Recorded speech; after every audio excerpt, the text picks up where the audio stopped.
Hello ladies and gentlemen, and welcome back to the channel. Today in Wonderkid Watch we are looking at Karamoko Dembele, the young Englishman playing in Scotland for Celtic. A little while ago he was a big news. At a very young age he made his debut for Celtic and people were bigging him up to be this big starlet.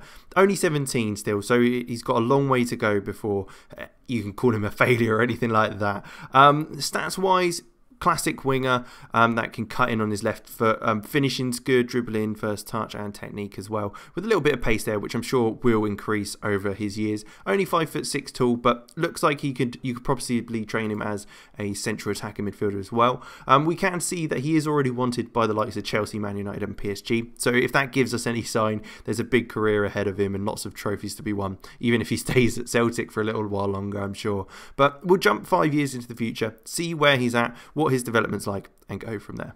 Alright, so not quite the move I would have envisioned with the looks of who was wanting him to start with, but looks like he has started to develop really nicely. Some decent crossing, dribbling and first touch stats, along with technique as well in there. Determination, composure is very good, and vision as well. And a little bit of pace, but very good agility, possibly because of the height that helps him out a little bit. 16 under-21 appearances for England. Now we can see he is injured at the moment for 10 days to 3 weeks, so that may have dropped his performances off a little bit, but we can take a look at his career. So we see that he was loaned out to Inverness, played very well there, then went to Brighton for £30,000 on loan in the Championship, didn't perform too well at that stage, and came back to Celtic to play another season.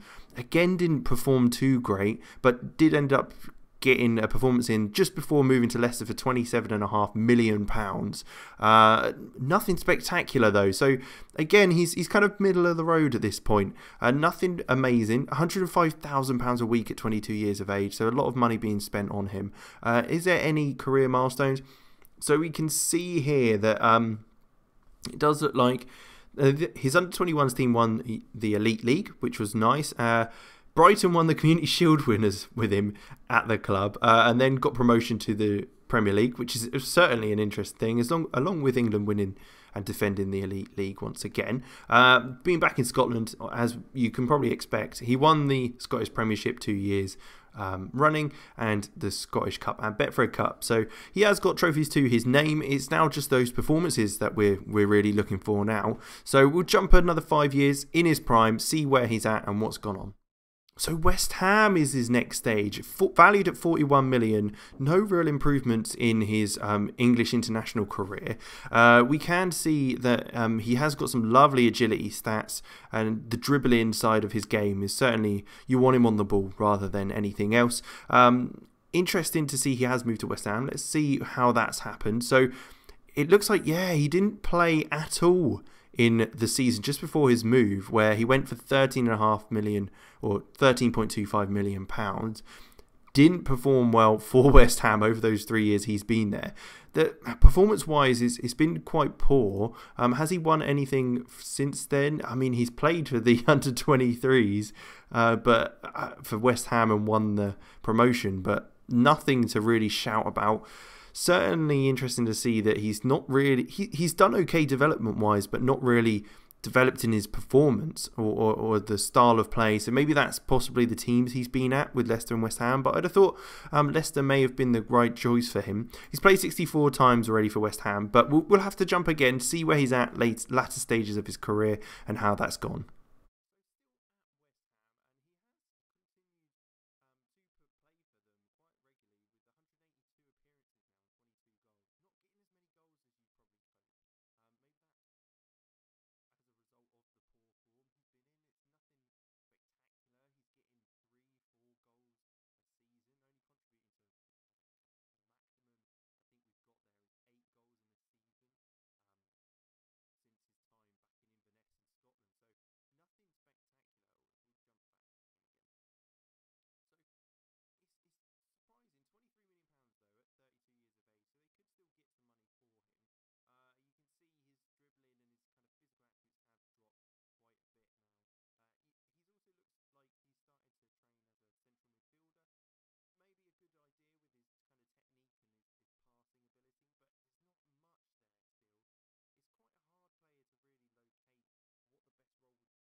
Okay, 34 years of age was the age at which he retired in the end.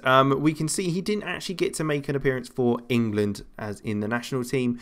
He spent a long time at West Ham, 9 years by the looks of it, so just missed out on his testimonial. Ended up moving to Fenerbahce for the last few years of his career, making 48 appearances, scoring 14 goals, which, to be fair, is probably some of the best performances he's made with regards to goals tally as well.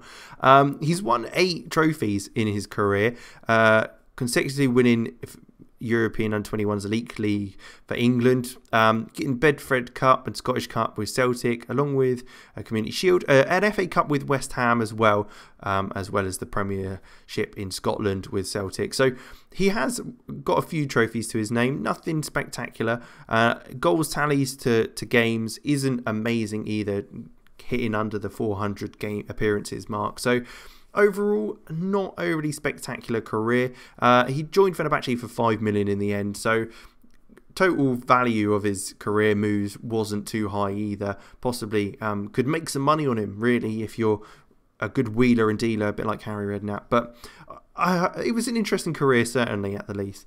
But thank you very much for watching. I hope you did enjoy. I certainly did. Make sure you like, subscribe, and all that good stuff. And I will catch you on the next one.